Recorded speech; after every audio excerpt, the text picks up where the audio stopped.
আসসালামু আলাইকুম বন্ধুরা। আজকে আমি হাইকোর্টের নার্সারিতে এসেছি কিছু গাছ কেনার জন্য। এখানে পাতাবাহারি, মানি প্ল্যান্ট, তারপরে জবা ফুল, গোলাপ ফুল অনেক গাছই আছে। আমি বন্ধুরা দেখছি কি কি গাছ কেনা যায়। তবে কাঠগোলাপ, দেখুন বন্ধুরা কি সুন্দর লেবু হয়েছে গাছে, লেবু হয়েছে, দেখতে ভালোই লাগছে। দেখি কি কেনা যায়।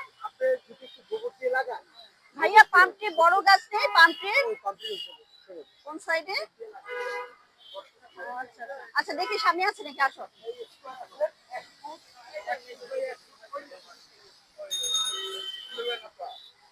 পাম ট্রি বড় গাছ হবে না? হ্যাঁ, পাম ট্রি। আগে তো কত গাছ ছিল আপনাদের এখান থেকে, আমি প্রায় সময় নিতাম। আজকে ভাবলাম যে আমি 3-4টা নিয়ে যাব, তো ওটা এখন কিন্তু দেখছি না। পাম ট্রি বড় গাছটা চাচ্ছি, ঝাড়। আমি ছোট নিব না, বড়। বন্ধুরা আমি রঙ্গন গাছটি নিয়েছি।